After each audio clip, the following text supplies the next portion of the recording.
The losing side cannot dictate terms. That's the statement coming from Iran right to Donald Trump's office.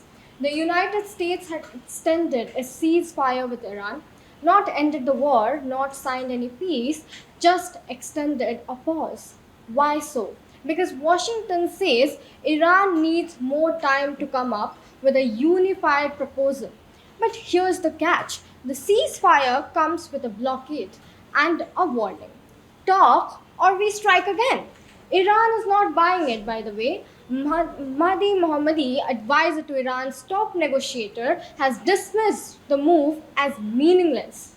His words: the ceasefire is a ploy to buy time for a surprise strike. And then the line that changes everything: the losing side cannot dictate terms. The United States has claimed that its decision to extend the ceasefire was influenced by conversations with Asim Munir and Shehbaz Sharif, PM of Pakistan. And that is where this gets genuinely absurd. Because Pakistan is neither a direct party to the US Iran conflict nor a neutral global mediator with formal authority in such negotiations. Yet, suddenly, Washington is citing Islamabad as a diplomatic reference point to justify a major strategic decision.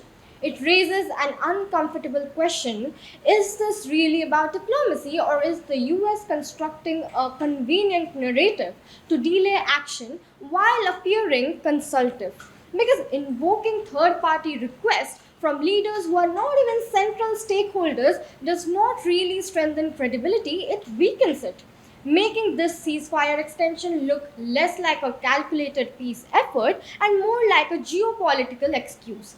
Iran is saying you cannot bomb us, blockade us, and then negotiate from a position of superiority. Because from Tehran's perspective, this is not a ceasefire, it's pressure: economic, military, strategic. In fact, Iran says the blockade is no different from bombardment. Let's be very clear about this. This war did not end. It paused. The Strait of Hormuz still tense. All routes still disrupted. Talks are still uncertain. And both sides still claiming that they are winning. This is no longer about peace, ladies and gentlemen. This is about narrative.